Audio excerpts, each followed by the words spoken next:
আরো অনেক সচেতন থাকতে হবে, কারণ আপনি যে যুদ্ধে জড়িয়েছেন এমনকি যাদের বিরুদ্ধে যুদ্ধে জড়িয়েছেন, জ্ঞান, বিজ্ঞান, প্রযুক্তি, সামরিক সক্ষমতা, ব্যাকআপ আর কুবুদ্ধি সবকিছুতেই এরা কিন্তু 100-তে 150।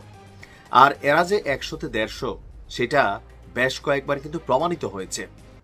আর এই মুহূর্তে আমি মনে করি যে ইরানের গোয়েন্দা অ্যাক্টিভিটিস 100-তে 1000 বাড়ানো উচিত। এবার এটা ড্রোন নজরদারি হোক, ইন্টারনাল যে মির্জাফর আছে এগুলাকে বের করা হোক, সকল কিছুতে সচেতন থাকতে হবে। দর্শক, ইসরায়েল ঘোষণা দিয়েছিল যে ইরানের সর্বোচ্চ নেতা খামেনিকে শেষ করে দিবে। আর এর আগে আজকে ওই যে একটা কথা আছে, রাখে আল্লাহ মারেকে, ইরানের যিনি পররাষ্ট্রমন্ত্রী আছেন, এক সিংহ পুরুষ আব্বাস আরাকচি, বেসিক্যালি খামেনির কথা বলে আব্বাস আরাকচিকেই নিশানা বানিয়েছিল ইসরায়েল, কিন্তু আল্লাহর রহমতে তিনি বেঁচে গেছেন। আর এই ক্রেডিটটা টোটালি যায় ইরানের যেই গোয়েন্দারা আছেন তাদের উপর।